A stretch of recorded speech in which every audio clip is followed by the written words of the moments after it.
একটা হাতির বাচ্চা খাবার রান্না করে খাচ্ছিল। হঠাৎ করে একটা বিড়াল এসে তাকে একটা বাড়ি দিয়ে খাবারটা নিয়ে চলে গেল। তখন বাচ্চাটা দেখেন কান্দাকাটি শুরু করলো এবং তার মায়ের কাছে বিচার দিল। এখন মা হাতিটা একটা ফড়িংয়ের পিঠে চড়ে যাচ্ছে সেই বিড়ালটার কাছে। যেতে দরজার কাছে গেল, যেয়ে দরজাটা ভাঙা শুরু করে দিল। দরজাটা ভেঙেও ফেলে। তখন থেকে বিড়ালটা খাবারটা খাচ্ছে। যাই তার মাথার পরে একটা এমনভাবে বাড়ি দিল, সে অজ্ঞান হয়ে গেল। দেখেন কি অবস্থা! ভালোই অজ্ঞান করে ফেলালো। এদিকে সিংহ মামা সুন্দর করে দেখেন ছবি দেখছে, কত সুন্দর ছবি। বিড়ালটা ফোন দিল। ফোন দিয়ে তাকে কান্নাকাটি করে বলতেছে, আমাকে উম হাতিতে মেরেছে, মেরে আমার খাবার নিয়ে গেছে।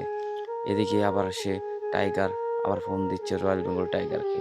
দিয়ে ফোনে বলতেছে যে, "তুমি তাড়াতাড়ি আসো, বিড়ালকে মেরেছে, যেতে হবে।" টাইগারও যাওয়ার জন্য প্রস্তুত হলো। সে লম্বা একটা তরোয়াল নিয়ে একটা জুতা গাড়িতে করে রওনা দিচ্ছে।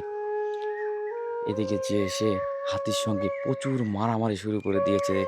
ওরে মারামারি হচ্ছে তাদের ২ জনের মধ্যে, দেখেন কি অবস্থা!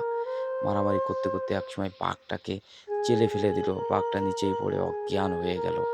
এদিকে বিড়াল আর বাঘ ২ জনের পিঠের বাড়ি চড়ে তারা চলে যাচ্ছে হাতি ২ টা। বিড়াল এদিকে অনেকগুলো জিনিস নিয়ে পালানো শুরু করলো। তখন সে একটা গন্ডার বাড়ি দিয়ে সেই জিনিসগুলো নিয়ে চলে গেল। যে সেগুলো পুড়িয়ে, গলিয়ে সুন্দর করে একটা তরোয়াল তৈরি করার জন্য সে একটা ছাঁচের মধ্যে দিল। একটা সুন্দর তরোয়াল তৈরি হয়ে গেল। এখন এটা নিয়ে সে যাবে মারামারি করতে। এদিকে বাঘ তো খুব মাস্তি করতেছে। এদিকে এসে পিঁপড়ে আছে, তাকে বলতেছে, "বাঘ মামা আসিতেছে আপনাকে ধরার জন্য।" সে পিঁপড়াকে নিয়ে রওনা দিল। যাই দেখে সে বিড়ালটা অসুস্থ হয়ে পড়েছে। বিড়ালটাকে স্যালাইন লাগিয়ে সে এবার প্রতিশোধের হিংসায় সে যাবে এখন মারামারি করতে। সে বুলেট প্রুফ গাড়ি নিয়ে ছুটল। যেতে রাস্তায় অনেক স্পিডে গাড়ি চালাচ্ছে। যে গন্ডারের বাড়ির সামনে দাঁড় করালো। যে তার দরজা ভাঙার জন্য রেডি হয়েছে। এদিকে গন্ডার তো তরোয়াল ধার দিচ্ছে। এক কোবে সে পাথর কেটে ফেলতেছে। তার তরোয়ালের কত ধার! সে তার বাড়ির উপর থেকে লাফ দিল। লাফ দিয়ে দৌড়াচ্ছে। "দাঁড়া! বাঘ তোকেও আজকে দেখবে।" কিন্তু সে তাকে গুলি করে দিল। গন্ডারটা মারা গেল। দেখেন এখন তার চামড়াটা ছুলে নিয়ে সে এখন একটা সার তৈরি করা শুরু করে দিছে।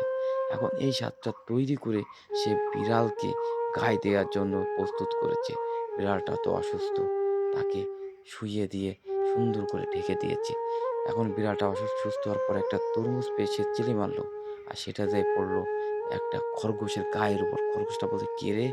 দাঁড়া তোকে দেখতেছি।" খরগোশটা দৌড়ে যেয়ে বিড়ালটা ভয়তে পালালো। সে ঘরের মধ্যে চলে গেল। এদিকে খরগোশ এসে তার দরজা ভেঙে চুঙে ঘরের মধ্যে ঢুকলো। বিড়াল ভয়তে ফোন দিল বাঘ মামাকে। বাঘ মামা বলতেছে, "আমি আসতেছি, দাঁড়া।" সে দৌড়ে ছুটলো। যেতে দেখেন সে যে কি একটা তুমুল মারামারি খরগোশের সঙ্গে।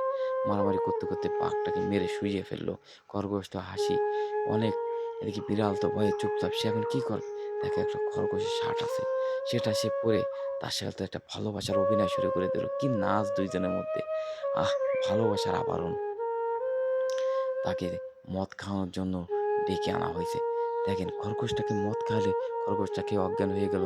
বিড়ালটা বুদ্ধি করে তার ছাল ছেলে সেই পশম দিয়ে সে একটা জামা তৈরি করে কত সুন্দর ২ জনে গায়ে দিল।